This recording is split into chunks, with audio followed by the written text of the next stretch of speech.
ఐపీఎల్లో హ్యాట్రిక్ సాధించడం ఏ బౌలర్కైనా ఒక మరుపురాని అనుభూతి. అలాంటి అరుదైన ఘనతను అందుకున్న పంజాబ్ కింగ్స్ స్పిన్నర్ యజ్వేంద్ర చాహల్ తను హ్యాట్రిక్ సాధించిన మ్యాచ్లో తన బౌలింగ్ వ్యూహాన్ని ఎలా అమలు చేశాడో ఆసక్తికర విషయాలను వెల్లడించారు. ఫేస్ బౌలర్లు వేసిన నెమ్మదైన బంతులను క్షుణ్ణంగా పరిశీలించిన తర్వాతే తన బౌలింగ్ వ్యూహంలో మార్పులు తీసుకున్నానని తెలిపారు.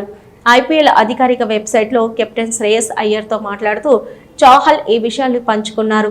సాధారణంగా నాకు 19 లేదా 20 ఓవర్ వేసే అవకాశం వస్తుందని ముందే ఊహించాను. దానికి తగ్గట్టుగా మానసికంగా సంసిద్ధమయ్యాను. అంతకుముందు పేసర్లు వేసిన స్లో బంతులను నిశ్చితంగా గమనించాను. ఆ బంతులు పిచ్పై పడిన తర్వాత బ్యాట్ పైకి సరిగా రావడం లేదని, కాస్త ఆలస్యంగా వస్తున్నాయని గ్రహించాను.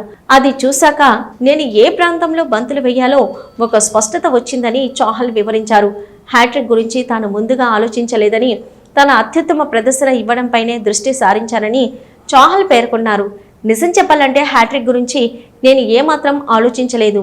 నా సాయశక్తిలా బౌలింగ్ చేయడానికే ప్రయత్నించాను. అప్పటికే క్రీజులో ధోని, మరో ఎండ్లో శివం దూబే వంటి ప్రమాదకర బ్యాటర్లు ఉన్నారని నాకు తెలుసు. అయినప్పటికీ నా ఓవర్లో ఎలాగైనా వికెట్ సాధించాలనే పట్టుదలతో బౌలింగ్ చేశానని తెలిపాడు. ప్రత్యర్థి బౌలర్లు తన బౌలింగ్లో సిక్సర్లు కొడతారేమోనన్న భయం తనకు లేదని, తన ప్రణాళికను ఖచ్చితంగా అమలు చేయడంపైనే దృష్టి పెట్టానని చాహల్ స్పష్టం చేశారు. వాళ్ళు నా బంతులకు సిక్సర్లు కొడతారా అని నేను పెద్దగా పట్టించుకోలేదు. నా వంతుగా అత్యుత్తమ బంతిని సాధించాలని మాత్రమే అనుకున్నాను. ఆ ప్రణాళిక విజయవంతమైందని చాహల్ ముగించాడు.